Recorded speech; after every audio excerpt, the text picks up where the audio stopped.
అమరావతి మనందరికీ ఒక చిరునామా, ఒక ప్రజా రాజధానిగా 5 కోట్ల ప్రజానీకానికి ఒక దశ దిశ నిర్దేశించే రాజధానిగా, మన పిల్లల భవిష్యత్తును తీర్చిదిద్దే రాజధానిగా, ఎవరైనా ఏదైనా చిన్న పనులు చేసుకోవాలంటే ఏ చెన్నైకో బెంగళూరుకో హైదరాబాదుకో పాసి పనులు కూడా పోకుండా గర్వంగా నాకు ఒక రాజధాని ఉంది, ఇక్కడ పని చేసుకోగలుగుతానని చెప్పడానికి నిర్మాణం చేపట్టినటువంటి రాజధాని ఇది.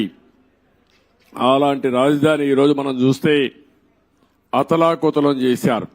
ఆ డీటెయిల్స్ కూడా నేను వస్తాను. అదే సమయంలో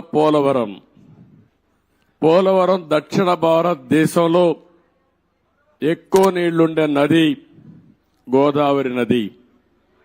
పోలవరం పూర్తి చేస్తే నదుల అనుసంధానం జరిగితే రాష్ట్రంలో ప్రతి ఒక్క ఎకరాకు నీళ్లు ఇచ్చే అవకాశం ఉంటుంది.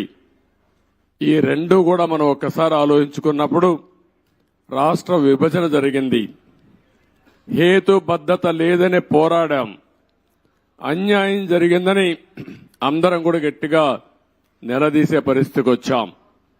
ఆ సందర్భంలో ఒక ఆర్థిక నగరమైనటువంటి హైదరాబాద్ నగరం తెలంగాణ రాష్ట్రానికి వెళుతుంది కాబట్టి మళ్లీ ఇక్కడ ఒక నగరం కట్టుకోవాలంటే దీనికి తోడ్పాటు ఇస్తామని, ఇంకొక పక్క పోలవరాన్ని పూర్తి చేస్తే ఈ రాష్ట్రానికి కొంతవరకు వెసులుబాటు వస్తుందనే ఉద్దేశంతోనే ఈ రెంటికి కూడా విభజన చట్టంలోనే ప్రత్యేకంగా మెన్షన్ చేస్తూ ఒక పక్క పోలవరాన్ని జాతీయ ప్రాజెక్టుగా, అమరావతికి ఆర్థిక సహాయం చేయడానికి ముందుకొచ్చారు.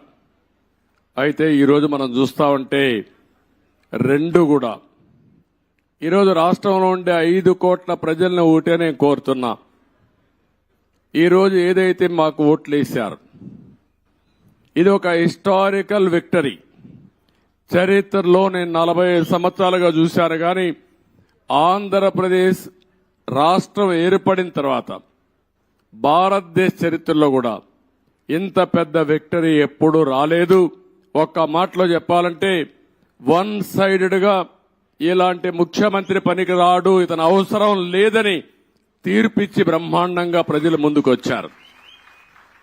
95,000 మెజారిటీ ఒక నియోజకవర్గంలో, 11 సీట్లు కూడా రాలా వీళ్లకు.